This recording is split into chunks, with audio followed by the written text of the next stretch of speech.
Hello everyone, myself Jitendra Kumath and welcome to our official YouTube channel Testopedia online classes. Friends, first paper हम discuss कर चुके हैं जो army का SSC यानी कि आर्मी जीडी का जो पेपर होने वाला है, ट्रेड से रिलेटेड जितने भी आपके आर्मी बेस्ड पेपर्स हैं उनमें पहला पेपर हम डिस्कस कर चुके हैं। आज हम डिस्कस करेंगे सेकंड पेपर, ठीक है ना।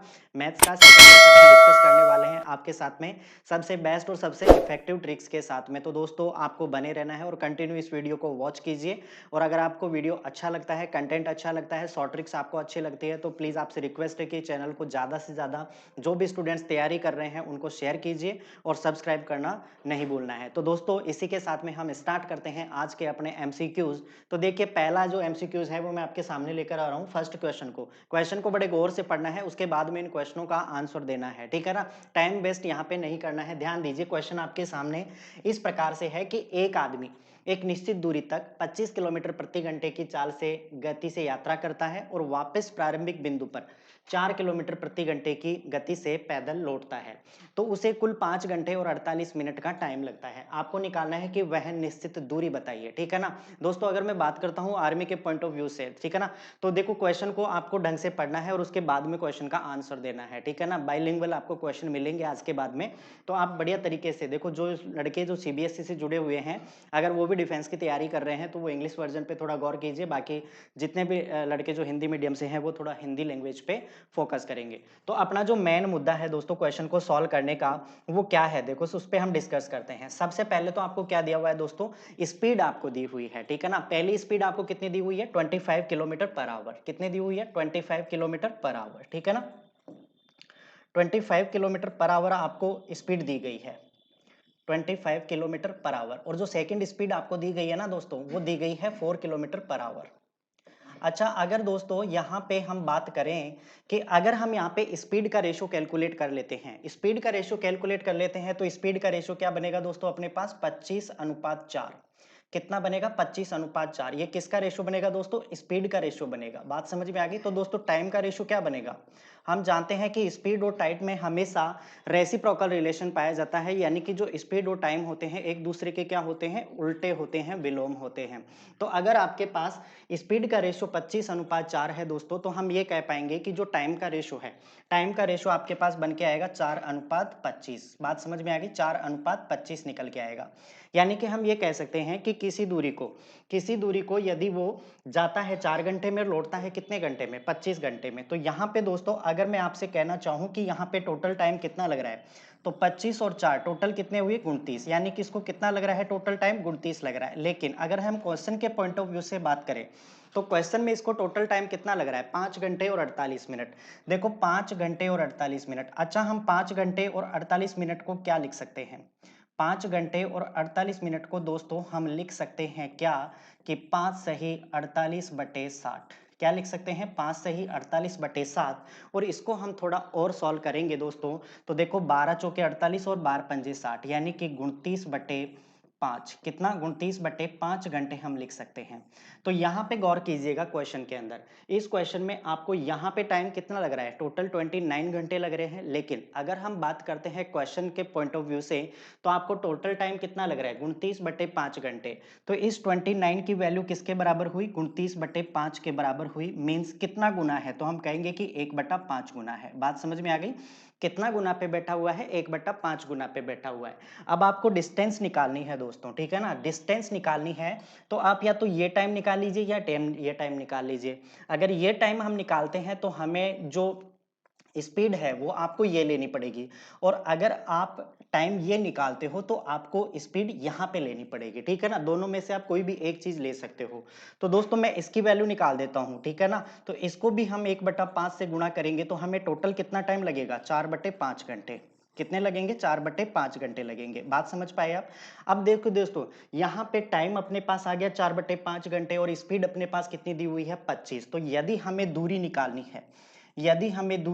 है तो दूरी बराबर किसके होता है, चाल गुणा समय। चाल कितनी लेंगे अपन, 25 इंटू समय कितने लेंगे अपन, 4/5 घंटे। तो 5 से ये कट गया आपके पास 5, और 5 चौके कितना निकल के आ गया, 20। यानी कि वो दूरी कितनी थी दोस्तों, 20 किलोमीटर की दूरी थी। ये आपका क्या हो जाएगा, फाइनल आंसर हो जाएगा। जो ऑप्शन नंबर सी में आपको बढ़िया तरीके से दिया हुआ है। ध्यान देना दोस्तों, क्वेश्चन में कहीं पर भी एक्स मानने की जरूरत नहीं है। सबसे पहले आप स्पीड का रेशियो निकालेंगे, स्पीड के बाद में आप टाइम का रेशियो निकालेंगे। टोटल टाइम यहाँ पे 29 घंटे लग रहे हैं, लेकिन क्वेश्चन के पॉइंट ऑफ व्यू से आपको जो टाइम लग रहा है वो 29/5 घंटे लग रहे हैं। तो 29 बराबर 29/5 है, मतलब 1/5 गुना है। तो अब आप समय या तो ये निकालो या ये निकालो। अगर ये समय निकालते हैं तो आपको जो चाल है वो 25 किलोमीटर पर आवर लेनी पड़ेगी, और यदि आप ये समय लेते हो तो आपको जो स्पीड लेनी पड़ेगी वो 4 किलोमीटर प्रति घंटे लेनी पड़ेगी। अब ध्यान दीजिए, दोनों में से किसी एक का भी वैल्यू निकाल लीजिए, आंसर बिल्कुल सेम आना है। अगर हमने 4 की वैल्यू निकाली, भाई 29 बराबर 29/5, तो 4 बराबर किसके होगा, 4/5 के बराबर होगा। ये आपके पास टाइम निकल के आ गया, और स्पीड आपके पास कितनी है 25। तो हम डिस्टेंस इजी वे से निकाल सकते हैं। डिस्टेंस बराबर होता है स्पीड इंटू टाइम। दोनों को जब अपन रिवर्स क्रॉस मल्टीप्लाइजेशन करेंगे तो आपके पास जो आंसर आएगा वो कितना आएगा, 20 किलोमीटर, यानी कि 20 किलोमीटर की वो दूरी रही होगी। आई होप दैट ये क्वेश्चन आपको बढ़िया तरीके से समझ में आया होगा। ठीक है, इस क्वेश्चन पे थोड़ा प्रैक्टिस करना तो आपका इजी वे के अंदर सारे क्वेश्चन हैं वो सॉल्व आउट हो जाएंगे। नेक्स्ट क्वेश्चन देखिए, बहुत ही शानदार और बहुत ही उम्दा क्वेश्चन है दोस्तों। सिंपलीफिकेशन का क्वेश्चन है, यानी कि आपको एक सिंपल कैलकुलेशन दी हुई है और उसकी वैल्यू हमें फाइंड आउट करनी है। ठीक है ना, तो दोस्तों गौर कीजिएगा। अगर मैं इस क्वेश्चन की बात करता हूं तो आपने अलजेब्रा में एक फॉर्मूला पढ़ा होगा दोस्तों। फॉर्मूला पढ़ा होगा, यदि मैं कहूं कि a इंटू ए और उसके बाद में माइनस बी गुणा बी, और नीचे हम दे दें आपको कि a माइनस बी। तो दोस्तों ध्यान दीजिए, इस एल्जेब्रिक पोर्शन को जब हम सॉल्व करेंगे तो ये तो क्या बनेगा, a स्क्वायर, और ये क्या बनेगा, B square upon a minus B. अच्छा दोस्तों ध्यान दीजिए, जब हम a square minus B square को ओपन कर रहे होंगे तो आपने देखा होगा इस चीज के अंदर तो आता है अपने पास a प्लस बी और a माइनस बी। ठीक है ना, कुछ इस टाइप का आता है, और नीचे अपन लिखेंगे a माइनस बी। तो देखो a माइनस बी से a माइनस बी कैंसिल हो जाएगा और आपके पास क्या बचेगा, a प्लस बी। ये आपको पता रखना है दोस्तों कि जब भी इस टाइप के क्वेश्चन आते हैं, जब भी इस टाइप के क्वेश्चन आते हैं तो कहीं ना कहीं पे वो क्वेश्चंस हैं वो जो बीज गणित है, एल्जेब्रा है, उसको रिप्रेजेंट करते हैं। ठीक है ना, तो आपके जो आंसर होंगे वो वहीं से निकल के आएंगे। अब ऐसा नहीं करना आपको कि इसको 2 बार गुणा करेंगे, इसको 2 बार गुणा करेंगे, फिर घटाएंगे, फिर भाग देंगे, ऐसा कुछ भी नहीं करना, क्योंकि यहाँ पे हमें बहुत टाइम लग जाएगा। लेकिन अगर आपने सिंपल वे से इस चीज को सोचा है, थोड़ा दिमाग यूज किया है, तो ध्यान दीजिए, अगर मैं ये मान लेता हूं कि a की वैल्यू है और अगर ये मान लूं कि ये b की वैल्यू है, तो हमारे पास जो स्टैंडर्ड फॉर्मेट बनेगा वो कुछ इस टाइप से बनेगा, और हम जानते हैं कि इसका रिजल्ट क्या बनेगा, a प्लस बी। यानी कि आपको अब कुछ भी नहीं करना है, बस आपको क्या करना है, a की वैल्यू कितनी है, 0.796, और प्लस का सिंबल आएगा, बी की वैल्यू कितनी है, 0.204। बस इनको जोड़ देना है। ठीक है ना, इनको जोड़ देना है। तो देखो 6 और 4 10, 9 और 1 10, 7 और 2 और 1 10, यानी कि आपका आंसर कितना आ जाएगा, 1 आ जाएगा। यानी कि इस क्वेश्चन का जो आंसर बनेगा ना दोस्तों, वो क्या बनेगा, नंबर 1 बनेगा। ठीक है ना, तो बिना टाइम खराब किए इन क्वेश्चनों पे आपको ये फॉर्मेशन याद होनी चाहिए एल्जेब्रा की। ठीक है ना, तो उससे क्वेश्चन आप बेहतरीन तरीके से सॉल्व आउट कर पाओगे। क्लियर है, तो हम बढ़ते हैं अब नेक्स्ट क्वेश्चन की ओर। ठीक है, अगला क्वेश्चन देखिए आपके सामने इस प्रकार से दिया हुआ है कि 10 संख्याओं का एवरेज कितना है, 7 है। यदि प्रत्येक संख्या को 12 से गुणा कर दिया जाए तो नया एवरेज क्या बनेगा। The average of 10 number is 7 if each number is multiplied by 12 है, then the average of new set of number will be. यानी कि दोस्तों क्या कहा गया है, ध्यान दीजिए, इस कॉन्सेप्ट को समझने की कोशिश कीजिए। यानी कि मैं कहूं कि कोई भी दो नंबर हैं, ठीक है ना, कोई भी दो नंबर हैं, उनका एवरेज आपको दिया हुआ है, जैसे हम मान लेते हैं कि 5 है। अब उसने कहा है कि हर एक नंबर को यदि मैं 2 से गुणा कर दूं, हर एक नंबर को 2 से गुणा कर दूं, तो जो दोस्तों एवरेज भी है वो भी क्या उतना हो जाएगा, उतना ही गुणा हो जाएगा। कहने का मतलब है कि जितने नंबर्स होते हैं, ठीक है ना, जितने नंबर्स होते हैं और जितना एवरेज होता है, तो जितने से हम नंबर को गुणा करेंगे एवरेज भी क्या हो जाएगा, उतना ही मल्टीप्लाई हो जाता है। उससे क्या होता है कि उनके रेशो पे किसी भी प्रकार का इफेक्ट नहीं पड़ता है। तो दोस्तों अगर मैं इस क्वेश्चन की बात कर रहा हूं तो एवरेज कितना दिया हुआ है, अपने को 7 दिया हुआ है, और हर एक नंबर को 12 से गुणा किया जा रहा है, मतलब एवरेज भी कितने से गुणा होगा, 12 से। तो आपका जो टोटल आंसर बनेगा ना दोस्तों, वो कितना बनेगा, 84 बनेगा। यानी कि ऑप्शन नंबर डी आपका करेक्ट हो जाएगा। बात समझ में आई? यानी कि ध्यान रखना है जितने नंबर, जितना एवरेज को मल्टीप्लाई किया जा रहा है, हमेशा उस संख्या को भी उतना ही गुणा हम कर देते हैं। बात समझ में आई? तो अगर 7 एवरेज है, हर एक नंबर को यदि 12 से गुणा किया जा रहा है, इट मीन्स एवरेज को भी हम कितने से गुणा करेंगे? 12 से गुणा करेंगे, ठीक है ना? अगर सपोज दैट यहाँ पे नंबर 6 होते, नंबर 6 होते, हर एक को 5 से गुणा कर रहा होता, तो हम क्या करेंगे कि इस 6 को भी हम क्या कर देंगे? 5 गुणा कर देंगे, तो आपका राइट आंसर इस प्रकार से बन जाएगा। तो बहुत ही इजी क्वेश्चन है दोस्तों, ये कॉन्सेप्ट आपको पता रखना है क्योंकि बिल्कुल आसान क्वेश्चंस आपके एग्जाम में पूछ लिए जाते हैं। नेक्स्ट क्वेश्चन देखिए, अगर हम बात करते हैं मेंसुरेशन से, आयतन से रिलेटेड क्वेश्चन है। तो दोस्तों एक गोले का पृष्ठीय क्षेत्रफल, आप जानते हो कि जो गोले का पृष्ठीय क्षेत्रफल होता है, कर्व सरफेस एरिया जिसको हम कह सकते हैं पृष्ठीय क्षेत्रफल, पृष्ठीय क्षेत्रफल, ठीक है, इसका फॉर्मूला आपके पास होता है दोस्तों 4 पाई आर स्क्वायर, ठीक है ना। जब भी हम बात करेंगे एक गोले की, तो एक गोले का जो पृष्ठीय क्षेत्रफल होता है वो कितना होता है? 4 पाई आर स्क्वायर होता है। अब ध्यान दीजिए क्वेश्चन में क्या दिया हुआ है, 4 pi r square, 4 pi r square, ये किसके बराबर होगा? पृष्ठीय क्षेत्रफल के। और पृष्ठीय क्षेत्रफल कितना दिया गया है दोस्तों? 64 पाई दिया हुआ है। कितना दिया हुआ है? 64 पाई दिया हुआ है। बात समझ पाए आप? अब यहां से बस इस सिंपल कैलकुलेशन को सॉल्व आउट करना है। देखो पाई से पाई कैंसिल हो गया, 4 से ये कट गया आपके पास 16 बार, यानी कि आर स्क्वायर की वैल्यू कितनी निकल के आई? 16। तो हमें तो खाली दोस्तों आर ही चाहिए, तो हम क्या करेंगे? इस 16 का क्या कर देंगे? वर्गमूल कर देंगे, जो कितना बनेगा? 4 बनेगा। बात समझ में आ गई? यानी कि जो इसकी रेडियस है, जो इसकी रेडियस है, जो त्रिज्या है, वो कितनी निकल के आ गई अपने पास? 4 सेंटीमीटर निकल के आ गई, ठीक है ना। रेडियस कितनी निकल के आ गई? 4 सेंटीमीटर निकल के आ गई। अब हमें क्वेश्चन में क्या पूछा है कि इसका व्यास ज्ञात कीजिए। तो ध्यान दीजिए, जो व्यास होता है, यानी कि हम बात करते हैं डायमीटर होता है, वो रेडियस का क्या होता है? जस्ट डबल होता है।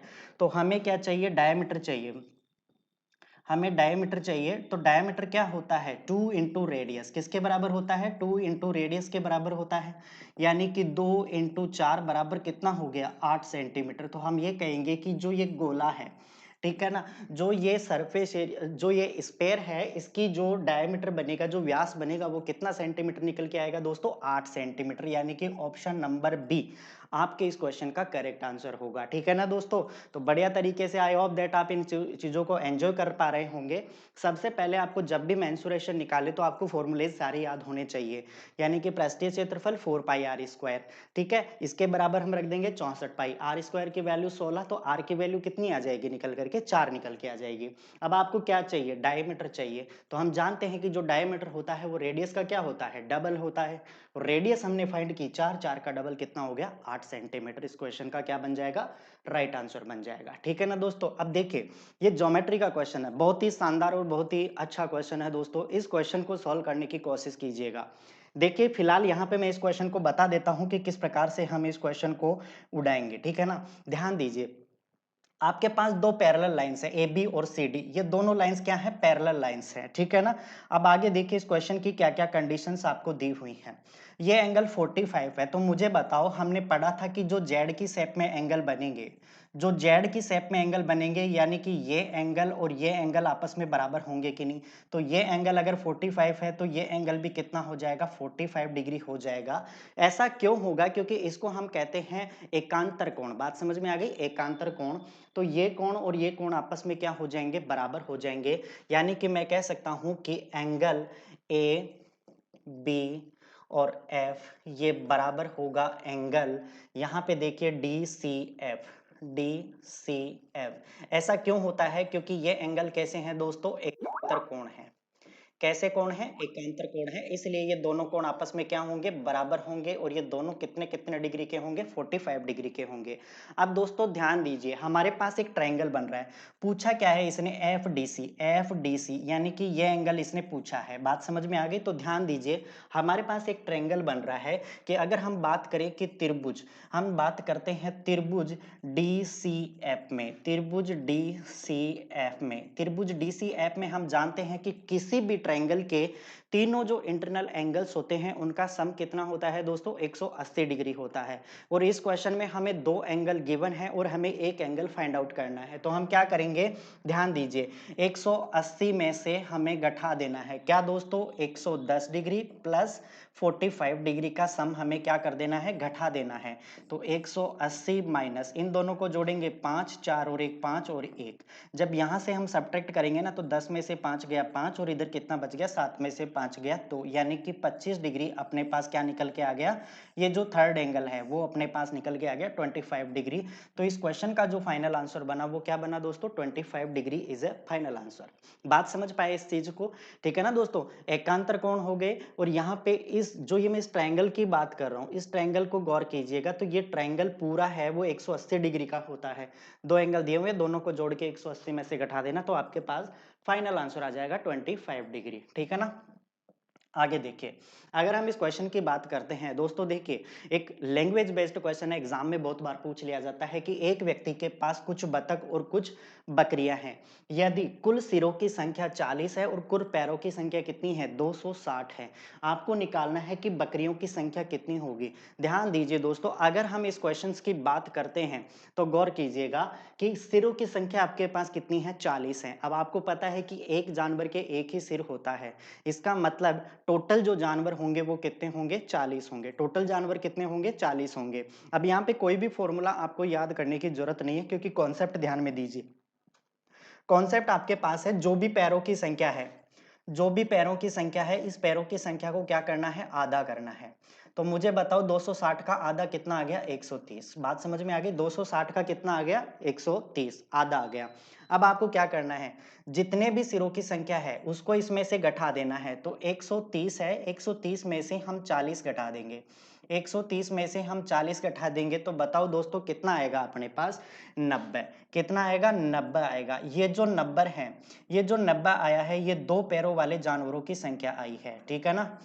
दो पैरों वाले जानवरों की संख्या आई है अपने पास। बात समझ में आ गई, दो पैरों वाले जानवरों की संख्या। और यहां पे इस इस क्वेश्चन में बात करें तो बताओ, सॉरी, चार पैरों वाले जानवरों की संख्या आई है, ठीक है ना।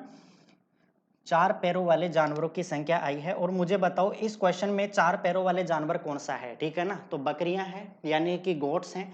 तो यहाँ पे ये जो 90 है ना, ये आपके पास आया है बकरियों की संख्या। किसके आई है, बकरियों की संख्या। अगर सपोज दैट हमें इस क्वेश्चन में पूछा होता कि बताओ बतखों की संख्या कितनी होगी, अगर इस क्वेश्चन में हमसे पूछा होता कि बताओ टोटल बतख कितने होंगे, तो हम क्या करेंगे, 90 में से 40 को घटा देंगे, तो 50 आपके पास क्या हो जाएंगे दोस्तों, 90 में से हम ये 40 घटा देंगे, तो आपके पास टोटल कितने बनेंगे, जो 50 बनेंगे वो क्या बनेंगे, टोटल बकरियों की संख्या बनेगी। तो आपके पास ये जो आंसर आया है बकरियों की संख्या, वो टोटल कितनी है, आगे 90 आई है। यहां तक बात समझ पाए कि नहीं। अगर इस क्वेश्चन को हम एक्स मान के भी किया जा सकता है दोस्तों, ध्यान दीजिए एक्स मान के हम किस प्रकार से करेंगे, ठीक है ना। सेकंड मेथड आपके साथ में यहाँ पे डिस्कस कर रहा हूँ। एक इक्वेशन बना देता हूँ, आप सॉल्व कर लीजिएगा। अगर मैं मान लेता हूँ कि टोटल सिर और पैर, सिर कितने हैं, एक्स प्लस वाई बराबर कितना है, 40 है। और अगर हम बात करते हैं एक्स को हमने मान लिया बतख, बकरियों को मान लिया हमने वाई, तो हम बात करेंगे यहाँ पे 2x प्लस 4y, यानी कि बकरियों के 4 पैर होते हैं, टोटल पैर कितने हैं, 260 है। अब यहाँ पे जब आप x और y की वैल्यू निकालोगे ना, तब भी आपके पास यही क्वेश्चन आने वाला है, ठीक है ना। तो आई होप दैट आपको ये चीजें बढ़िया तरीके से समझ में आ गई होंगी कि टोटल बकरियों की संख्या कितनी बनेगी, 90 बनेगी, ठीक है ना। अच्छा, इस क्वेश्चन को देखो, यहाँ पे आप सोल्व आउट कर सकते हो। सोल्व आउट कैसे करेंगे वो चीज गौर कीजिए। हमें क्या निकालना है, बकरियों की संख्या निकालनी है, y की वैल्यू निकालनी है, तो इस पूरे इक्वेशन को आप गुणा कर दीजिए 2 से। तो हमारे पास बन जाएगा ये 2x प्लस 2y बराबर 40 दूना 80, और ये हो जाएगा 2x प्लस 4y बराबर 260। यहाँ से हम सिंबल चेंज कर देंगे सारे के सारे, तो ये तो कैंसिल आउट हो जाएगा, ये आ जाएगा माइनस का 2y बराबर, इसमें से 260 में से हम 80 को घटा देंगे तो 0, ये कितना आ जाएगा, 180 आ जाएगा। तो वही क्वेश्चन आपके पास लौट के आ जाएगा 90, यानी कि जो हमारे पास बकरियों की संख्या है वो कितनी आ जाएगी, 90 आ जाएगी। इसमें किसी भी प्रकार का आपको, यानी कि हम बात करते हैं कि किसी भी प्रकार के आपको ये कॉन्सेप्ट यूज में नहीं लेना है, डायरेक्ट कॉन्सेप्ट आप याद रखिए, जो भी आपको पास पैरों की संख्या दी हुई है उसका आधा करना है और जितने भी पैर हैं उसको घटा देना है। तो वो जो आपके पास 4 लेग्स हैं, 4 जो पैरों वाले जो जानवर है उसकी संख्या आ जाएगी। अगर आपको सपोज दैट 2 पैरों वालों की संख्या पूछता है तो 90 में से ये 40 घटा दोगे तो आपके पास जो भी आंसर आएगा 50, वो आ जाएगा 2 पैरों वाले जानवरों की संख्या। ठीक है ना? किसी भी प्रकार का फॉर्मूला यूज करने की आवश्यकता नहीं है। चलो अगला क्वेश्चन देखिए। एक व्यक्ति एक वस्तु 20% की हानि पर बेचता है। 20% की हानि, हम मान लेते हैं कि व्यक्ति ने कोई वस्तु 100 रुपए में खरीदी होगी। ठीक है ना? हम मान लेते हैं कि उसका क्रैप कॉस्ट प्राइस कितना है, 100 रुपए है। 20% हानि पर बेचता है। 100 में से 20 घटा देंगे अपन, 20% घटा देंगे तो मतलब कितने में बेची जाएगी पहले वस्तु, 80 रुपए के अंदर बेची जाएगी। अब वो कह रहा है कि उसे 5% का लाभ होता। सपोज दैट आप एक बार इस 50 रुपए को भूल जाइए और ऐसा मान के चलिए कि हमने चीज 100 रुपए में खरीदी और हमें 5% का प्रॉफिट चाहिए। तो इसका मतलब 5% का यदि हमें प्रॉफिट चाहिए तो हमें 5% इस 100 में बढ़ाना पड़ेगा। मतलब अब वस्तु कितने में बेची जानी चाहिए, 105 रुपए के अंदर बेची जानी चाहिए। ठीक है ना? यानी कि पहले वस्तु कितने में बेची जा रही थी, पहले वस्तु बेची जा रही थी 80 रुपए में, अब कितने में बेची जा रही है, 105 रुपए के अंदर। मतलब कितने रुपए ज्यादा के अंदर बेची जा रही है। ठीक है ना? कितने ज्यादा रुपए में बेची जा रही है, 25 रुपए ज्यादा के अंदर बेची जा रही है। लेकिन अगर हम बात करें क्वेश्चन में क्या कहा गया है कि 50 रुपए ज्यादा में बेची जा रही है, तो 25 किसके बराबर होगा भाई, 50 के। कितना गुना होगा, 2 गुना होगा। बात समझ में आ गई? 25 बराबर होगा 50 के, मतलब 2 टाइम्स होगा। अब इस क्वेश्चन में पूछा गया है क्रय मूल्य कितना होगा, क्रय मूल्य कितना माना था, 100। तो 100 को भी आप क्या कर देंगे दोस्तों, 2 गुना कर देंगे तो आपके पास जो राइट आंसर बनेगा वो कितना बनेगा, 200। यानी कि उस वस्तु का जो कॉस्ट प्राइस रहा होगा वो कितने रुपए रहा होगा, 200 रुपए। इस क्वेश्चन का क्या बन जाएगा, फाइनल आंसर बन जाएगा। समझ पाए या नहीं इस चीज को? ठीक है ना? बहुत ही अच्छा और शानदार क्वेश्चन है दोस्तों। 100 रुपए में खरीदा, 80% में बेच दिया। फिर अगर 5% ज्यादा में बेचते, मतलब 100 से 5 ज्यादा, 105 में बेचते। पहले 80 में बेचा जा रहा था, अब 105 रुपए में, मतलब कितने रुपए ज्यादा में बेचा जा रहा है, 25 रुपए में। लेकिन अकॉर्डिंग टू क्वेश्चन अपने को दिया हुआ है 25 रुपए में ज्यादा नहीं बेचा जा रहा, 50 रुपए में बेचा जा रहा है। तो 25 बराबर किसका है, 50 के। तो एक किसके बराबर होगा, 2 के। तो पूरा 100 किसके बराबर हो जाएगा, 200 के बराबर। मतलब इस क्वेश्चन का जो रिजल्ट बनेगा वो कितना बनेगा, 200 बनेगा। ठीक है ना? नेक्स्ट क्वेश्चन देखिए आपके पास, ये बहुत ही शानदार क्वेश्चन है दोस्तों, करने की कोशिश कीजिएगा।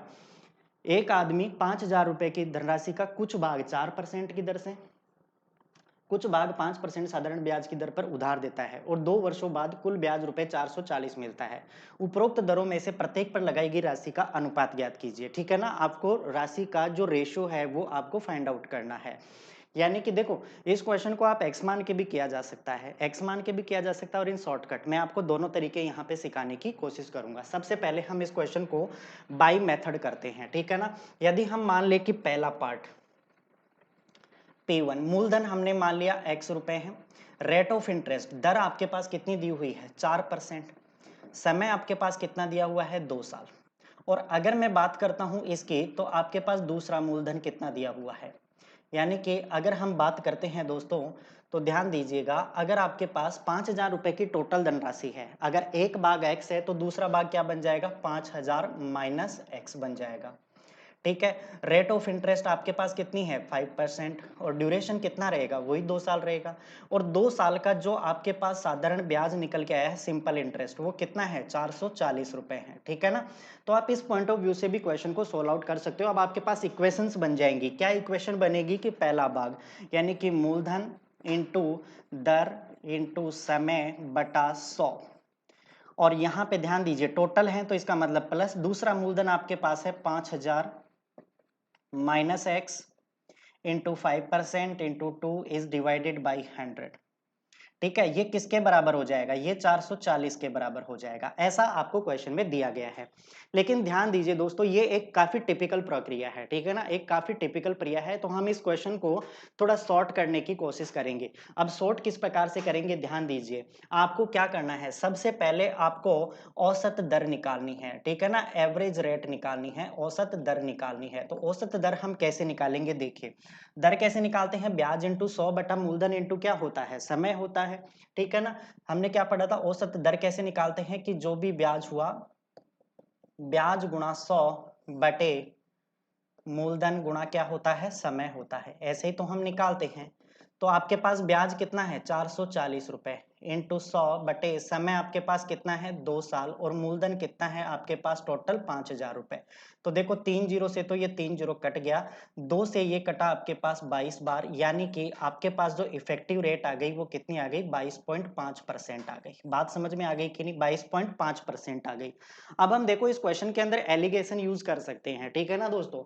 हम इस क्वेश्चन में एलिगेशन यूज कर सकते हैं, वो कैसे कर सकते हैं देखो, एक तो दिया हुआ है आपको 4% की रेट और दूसरा आपको दिया हुआ है 5% की रेट, और यदि हम एवरेज रेट लेके चले तो ये कितना हो जाएगा आपके पास 22/5%, ये एवरेज रेट आ जाएगा। अब ध्यान दीजिए दोस्तों, इसको कैलकुलेशन करना एक थोड़ा डिफिकल्ट प्रक्रिया है, तो हम क्या करेंगे, जो आपके पास ये औसत है, ये 5 है, इस 5 को हमें हटाना है, तो 5 से इन दोनों को गुणा कर दीजिए। तो इसको मैं गुणा कर दूंगा तो ये तो अपने पास क्या रहेगा, ठीक है ना। अब इसको मैं क्या राइट कर सकता हूं, देखो 5 से इसको गुणा करेंगे तो 5 चौके 20%, 5 को इससे गुणा करूंगा तो 25%, और ये अपने पास हट जाएगा यहां से, तो ये कितना रहेगा 22%। अब आपको कुछ भी नहीं करना, ज्यादा में से कम को घटाना है, तो 22 में से 20 घटाएंगे तो 2, और 25 में से जब आप 22 घटाओगे, 25 में से 22 घटाओगे तो 3, यानी कि आपके पास जो मूलधन का रेशियो बना, जो मूलधन का रेशियो बना वो कितना बना दोस्तों 3:2। बस यही इस क्वेश्चन का क्या बनेगा आंसर बन जाएगा,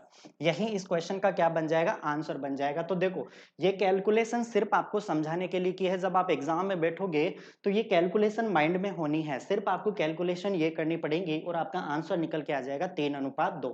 तो इस क्वेश्चन का जो राइट आंसर बनेगा ना वो दोस्तों बनेगा 3:2। क्लियर है कि नहीं बताओ आप मेरे को। ये प्रक्रिया आपको यूज में नहीं लेनी है क्योंकि ये एक लंबी प्रक्रिया है और आपको बहुत ही टाइम यहाँ पे खर्च हो जाएगा, क्योंकि आप जब दो वैल्यूज निकालोगे फिर उसका रेशियो निकालोगे तो काफी टाइम आपको यहाँ पे खर्च हो जाएगा, ठीक है ना।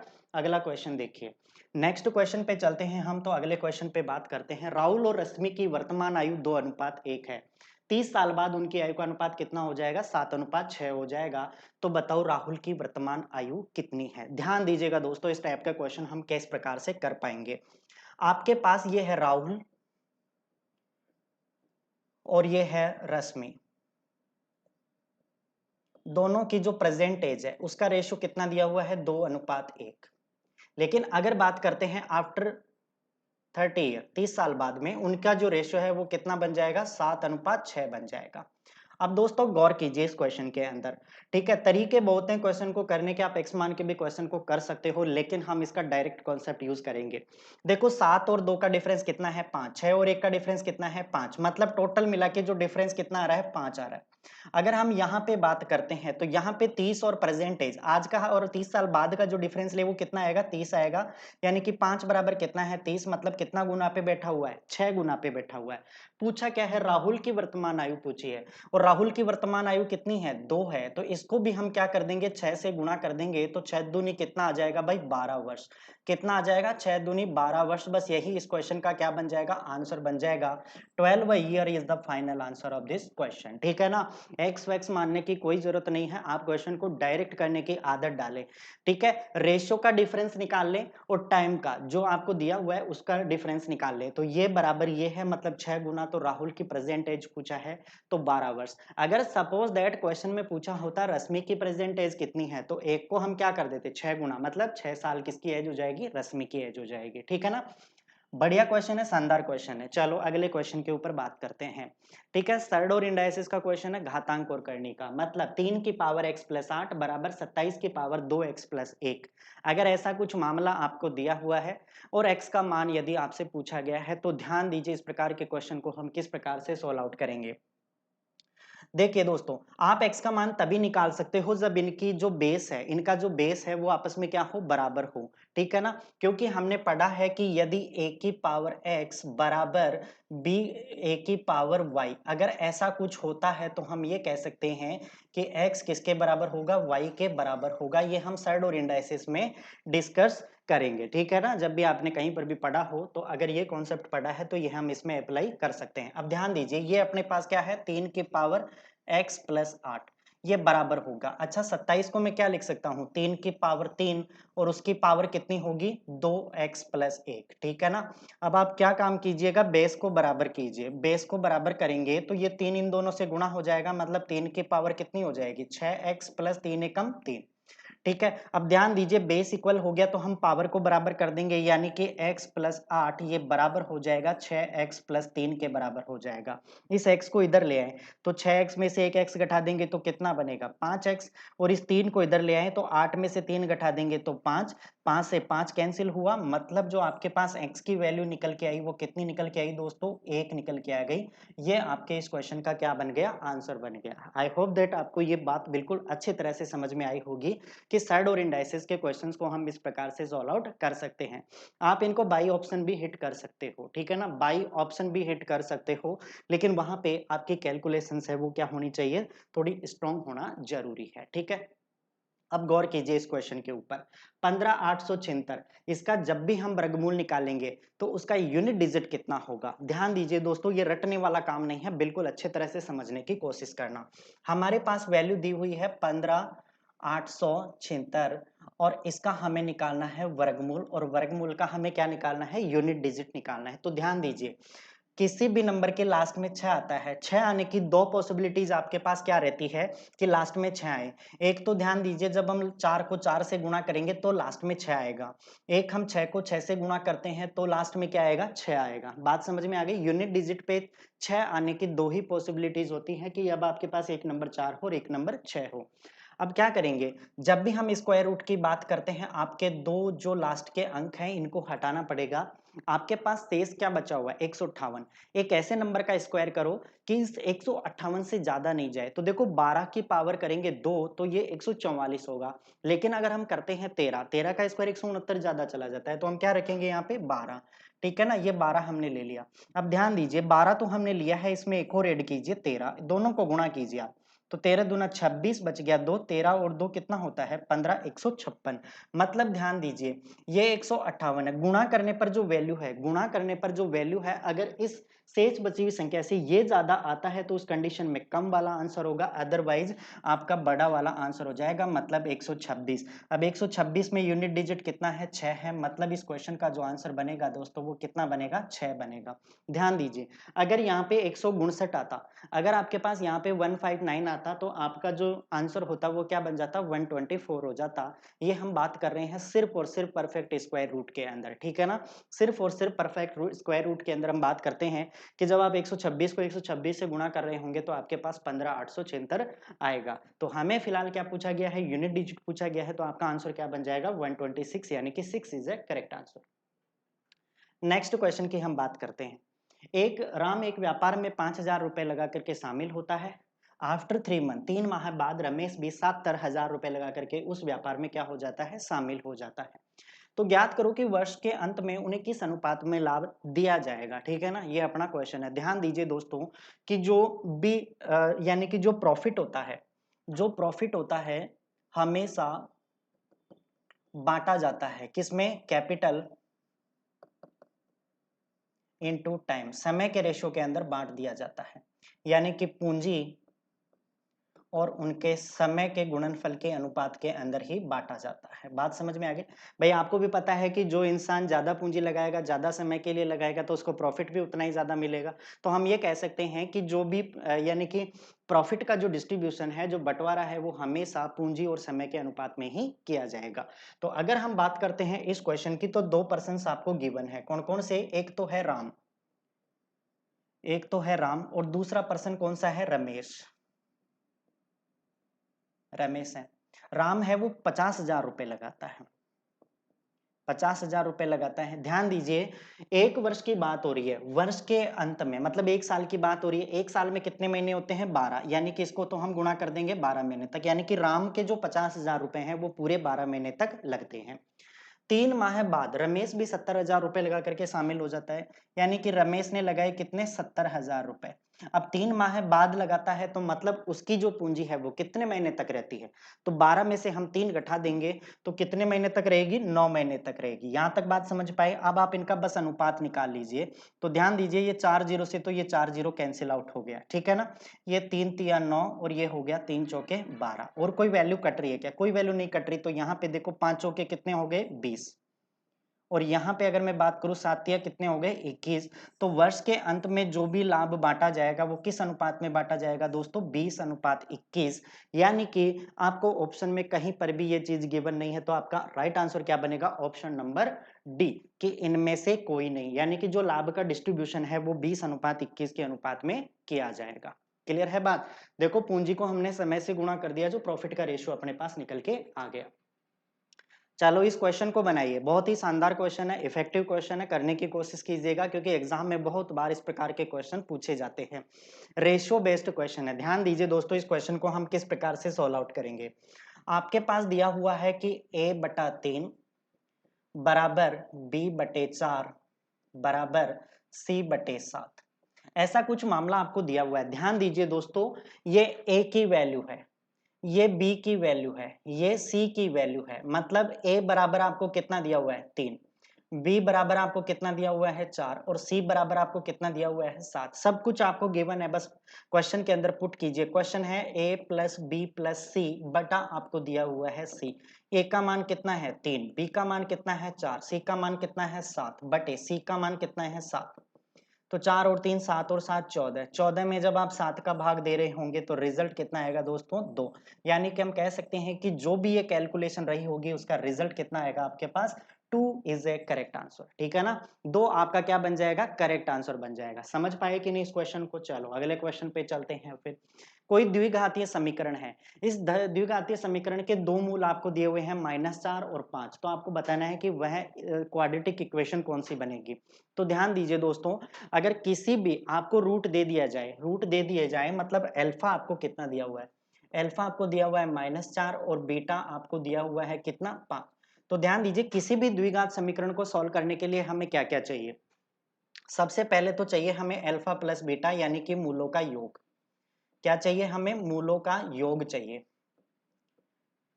ठीक है ना, इसको बोलते हैं मूलों का योग। तो मूलों का योग हम कैसे निकालेंगे, अल्फा का मान कितना दिया हुआ है -4 और बीटा का मान कितना दिया हुआ है 5। तो मुझे बताओ यहाँ पे ज्यादा किसके हैं, प्लस के हैं, कितने ज्यादा हैं, एक ज्यादा है, तो अल्फा प्लस बीटा कितना निकल के आया, एक। दूसरा हमें चाहिए अल्फा इंटू बीटा यानी कि मूलों का गुणनफल। क्या चाहिए, मूलों का गुणनफल हमें चाहिए। बात समझ पाए कि नहीं, मूलों का गुणनफल हमें चाहिए। तो कैसे निकालेंगे कि भाई -4 अल्फा का मान है, बीटा का मान 5 है, 5 को 4 से गुणा करेंगे तो -20 आपके पास क्या आ जाएगा, मूलों का गुणनफल आ जाएगा। अब जब इतनी चीजें हमने निकाल ली तो आपको एक फॉर्मूला सीधा सीधा याद रखना है क्वाड्रेटिक इक्वेशन का, कि एक्स स्क्वायर माइनस यहाँ पे हो जाएगा मूलों का योग,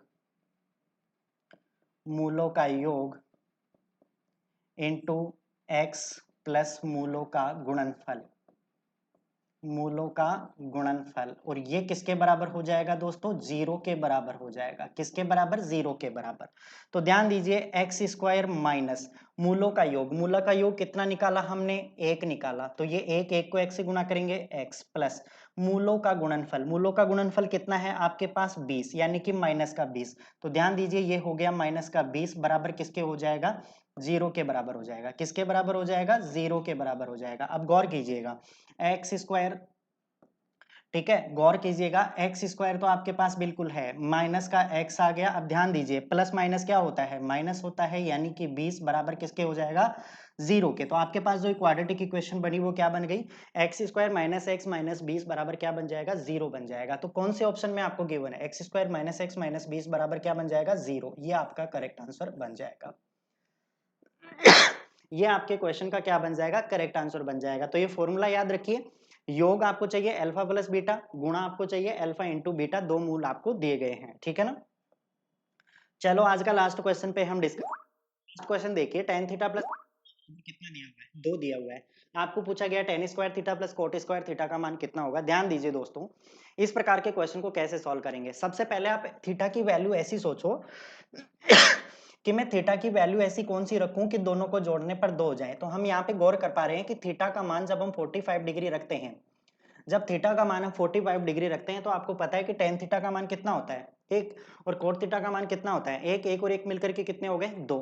तो सेम आपको यहाँ पे करना है, यहाँ पे भी आपको क्या रखना है, 45 डिग्री रखना है। ठीक है ना, तो आपके पास क्वेश्चन दिया हुआ है tan square 45 degree plus coat square 45 degree. अगर मैं यहाँ पे बात करता हूँ, थीटा का मान हमने 45 डिग्री रख दिया, टेन 40 डिग्री का मान एक का स्क्वायर कितना होता है, एक ही होता है। और यहाँ पे अगर मैं बात करता हूँ एक का स्क्वायर कितना होता है, एक होता है, तो वहीं आपका आंसर निकल के आ जाएगा कितना, 2। यानी कि इस क्वेश्चन का भी आंसर कितना बन जाएगा, 2। यानी कि आपको वैल्यू रखना है और आंसर को कैलकुलेट करना है, ठीक है ना दोस्तों। तो आई होप दैट आपको आज की क्लास का जो सेशन है वो बहुत ही अच्छी तरह से समझ में आया होगा। दोस्तों आपको ये करना है काम कि अभी तक अगर आपने चैनल को सब्सक्राइब नहीं किया है, देखिए अगर आपको क्लासेज अच्छी लगती हैं तो शेयर कीजिएगा और ज़्यादा से ज़्यादा स्टूडेंट्स को पहुंचाइएगा ताकि वो भी इन कॉन्सेप्ट को बढ़िया तरीके से समझ सके। ठीक है दोस्तों, तो इन्हीं शुभकामनाओं के साथ में हम आज की क्लास को यहाँ पे समाप्त करते हैं। Okay, thank you, good bye.